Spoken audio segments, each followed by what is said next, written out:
Boys, so it's been about a week and a half, 2 weeks since CFB 26 has been live, and with that, we've had content every single day that this game has been here. So with the amount of new players and new cards and new things coming to the game every single day, it's time to re-update my must-have card list. When it comes to must-haves for me, I might do it a little bit differently than your other content creators out there. I bring in everything. I'm talking about free cards, how good the card is, what the card costs, how easy it is to actually get the player. All of that is brought into consideration when it comes to my must-have cards. Yes, we're going to have some super expensive players on today's list, but we're also going to have some free cards, because wrapping that all up into one, that's my definition of must-have. Before we hop into anything brand new, we do have a few quick small things we do have to go over. First things first, we are currently on the road to 1,000 subscribers. If you are new to the channel and you do enjoy CFB Ultimate Team content, I feel like you already know what to do. Get on there, drop a like on this video if you have not already, and with that all out of the way, let's pop on over to the catalog and talk about my top 10 must-have cards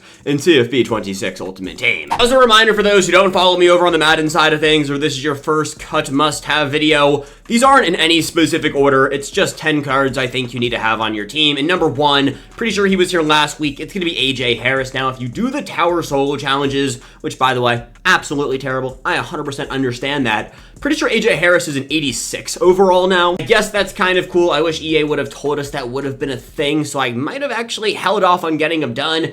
I don't care. The dude is still an absolute strap. 6'1", 184 pounds, 85 speed, 81 press, 85 man, 84 zone, 85 excel, 82 change of direction. Y'all know it is almost impossible to actually get stops in this game. It's a little bit concerning how bad defense is, but giving yourself the best possible players out there, I'm telling you, it has to be the move. And AJ Harris, well, he's almost as good as it gets, and he's free. There is quite literally no reason to not have this card on your team, except it takes a long time, but it's worth the grind. Shout out the Tower. Let's go back-to-back defensive backs. This one is going to be a little bit more expensive. I do view Richard Sherman today as the best DB in the entire game. His price actually isn't terrible. 385,000 coins. The reason he is the best, he is 6'3". I will say him being the best DB probably won't stand for much longer, but size does matter in this game. 6'3", 185 pounds is elite. While EA did buff interceptions in this game, it is still an ag catch, throw up a streak, get mossed on meta. And Richard Sherman does help with that. If you do swat with him at 6'3", there is a chance you won't get agged on. 85 speed, 83 press, 82 man, and 86 zone coverage will help with that as well. 85 change of direction and 80 catching. It's a really solid card. Again, we probably will have better DBs coming in the near future, but that 6'3" size is elite. I wouldn't run any abilities on Richard Sherman or AJ Harris. There's one ability you want to be running on your defenders. It's Aftershock. We've talked about it a ton. It increases wear and tear on your opponent's players, and we'll get to players that have Aftershock, because that ability, that one might need to get pulled from the game. On a defensive run right now, so let's keep going. I got Talon Carter out of Jack State coming up next. 6'1", 300-pound defensive tackle. I saw this card get revealed, and I was like, who is Talon Carter? And then I saw 80 speed, and I was like, oh my god, 86 strength, 86 power move, 83 finesse move, 82 block shit, 84 tackle. He has 86 hit power as well. That does matter because he does get Aftershock. Should you run it on a defensive tackle? I mean, maybe, depending on your defensive scheme. I'd recommend you run it on a looper, but if you don't loop blitz, Talon Carter can be your Aftershock player. I am so surprised how good this card is for coming out a week after the game goes live, and I just haven't seen people talk about him. This dude is about 200,000 coins, 80 speed as a defensive tackle. I don't see any negatives, and he has my weight threshold I look for, over 300 pounds on a defensive tackle. This dude needs to be talked about more. Let's switch up and talk about an offensive player, and let's go with Mark Ingram. This card is so unbelievably good. 84 speed, 86 excel, 79 juke, 85 stiff arm, 80 ball carrier vision, 85 break tackle, and 86 return. 5'9", 215 pounds. Yes, EA did nerf the stiff arm, but they did not change battering ram at all. Don't know what this is. This increases wear and tear damage to defenders when being tackled. Only a few offensive players in the entire game get this ability. And let me just tell you, you're so cooked. If you come across a wear and tear merchant Mark Ingram user, I am actually a wear and tear merchant Mark Ingram user because there's really just no better way to play right now. EA is going to leave it in the game. You need to take advantage of it. And Mark Ingram is not that expensive. We, again, have been getting so many good running backs over the last few weeks. He is basically a free rental. He quick sells for 250,000 coins. Fellas, go use Mark Ingram. Yes, we have 87 speed in the game, but battering ram for 10 AP, it's broken. Come on down to a core elite. The only core elite to make today's video, Anthony Hill Jr. I don't know what it is about, I do know what it is about this card. He's crazy fast.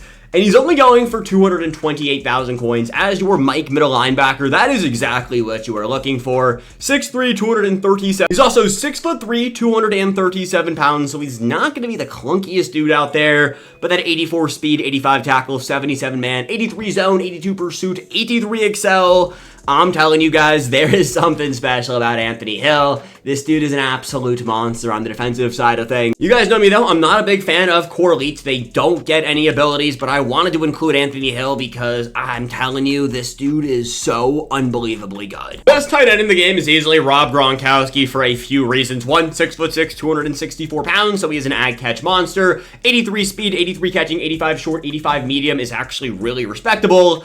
But he also has the battering ram ability. A few other players do get it, but I will say Gronk is the only other one that I would even consider running it on. Ideally, you're running battering ram on Mark Ingram, but Gronk is still 6'6", so he's going to be an ag catch monster. 83 speed, yes, we have 87 speed in the game as of yesterday.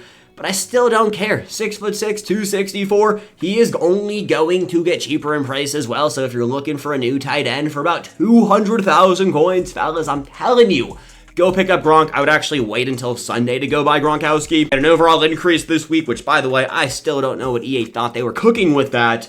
But Gronk should get a little bit cheaper, so if you want him, wait until Sunday. This dude is a must-have card on every single one of our teams. 4 more cards to talk about today. Ronnie Lott, 85 overall free safety, is coming in next. 6 feet tall, 203 pounds, 85 speed, 83 zone, 80 man, 83 tackle, 84 chain of direction, 85 hit power, 78 catching, 85 jumping.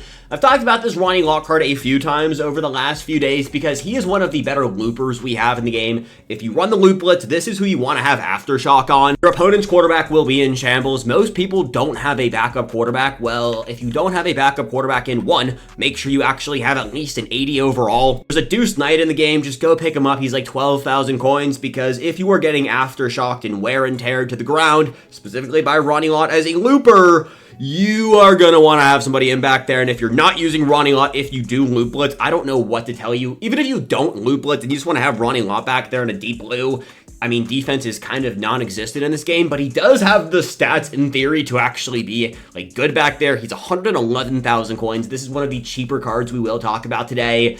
And he's must-have. Yes, we have better free safeties in the game, but I still think this Ronnie Lott card is elite. And for that price tag, that's must-have in my eyes. Anderson is coming in next. Now, there is a real discussion if he is still the best wide receiver in the game. We got 6'2", 86 speed yesterday with standouts. Also 1 overall higher with Bryant Westco Jr., but 6'4", 210 pounds, 85 speed, 85 catching, 83 short, 82 medium, and 83 deep route running with 85 excel and 85 return. He was selling for over 350 to 400,000 coins. Yes, I guess not yesterday, but 2.5 days ago, he was in the 400s. He is now 168,000 coins. So if you're looking for objectively the best, he's not the best wide receiver in the game anymore. That's a little bit of a stretch, but the best value must-have combination.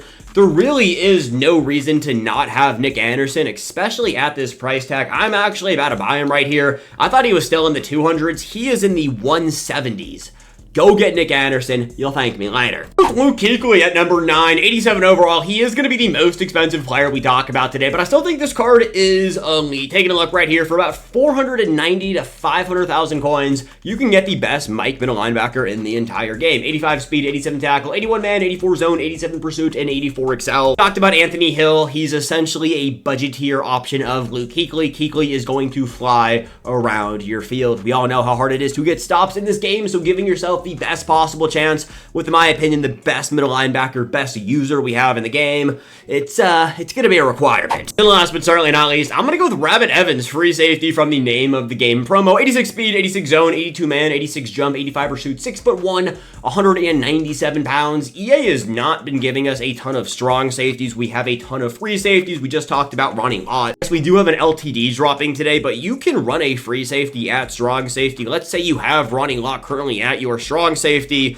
Go get Rabbit Evans, toss him at your free safety, and run both of them back there. This dude is one of the better cards we have in the game. 6'1", 86 speed. He's going to be a strap. That said, fellas, are my current list for the top 10 must-have cards in CFB 26 Ultimate Team. Let me know down below, what do you agree with? What do you disagree with? And have a great rest of your day. As always, peace, fellas, and have a good one.